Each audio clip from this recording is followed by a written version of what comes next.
ಇದು ಹಾಸನದ ಶೈಲಿಯಲ್ಲಿ ಮಾಡುವಂಥ ದೀಪಾವಳಿ ಹಬ್ಬ. ನಮಗೆ ಈ ದೀಪಾವಳಿ ಹಬ್ಬಕ್ಕೆ ಸಗಣಿ, ಉತ್ತರಾಣಿ ಕಡ್ಡಿ ಹಾಗೆಯೇ ಸ್ಫಟಿಕದ ಹೂವು ಅತಿ ಮುಖ್ಯವಾಗಿ ಬೇಕಾಗಿರುವಂಥದ್ದು. ಯಾಕೆ ಬಳಸ್ತೀವಿ ಈಗ ನೋಡೋಣ.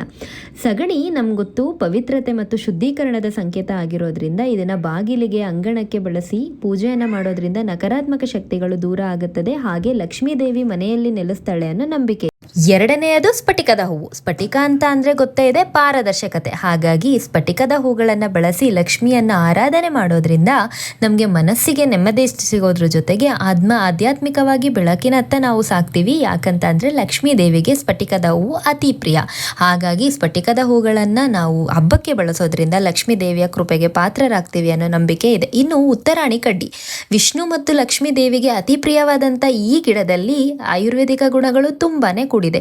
ಹಿಂದಿನ ಕಾಲದಲ್ಲಿ ದೇಹದ ಶುದ್ಧೀಕರಣಕ್ಕಾಗಿ ಈ ಗಿಡದ ಎಲೆಗಳನ್ನು ಸ್ನಾನದಲ್ಲಿ ಬಳಸ್ತಿದ್ರಂತೆ. ಹಾಗೇನೆ ಈ ಗಿಡ ಪವಿತ್ರತೆ ಮತ್ತು ಶುದ್ಧತೆಯ ಸಂಕೇತ ಆಗಿರೋದ್ರಿಂದ ದೀಪಾವಳಿಯಲ್ಲಿ ನಮಗೆ ಲಕ್ಷ್ಮೀ ದೇವಿಯನ್ನ ಆಕರ್ಷಣೆ ಮಾಡೋದಕ್ಕೆ ಉತ್ತರಾಣಿ ಕಡ್ಡಿಯನ್ನು ಬಳಸ್ತಾರೆ.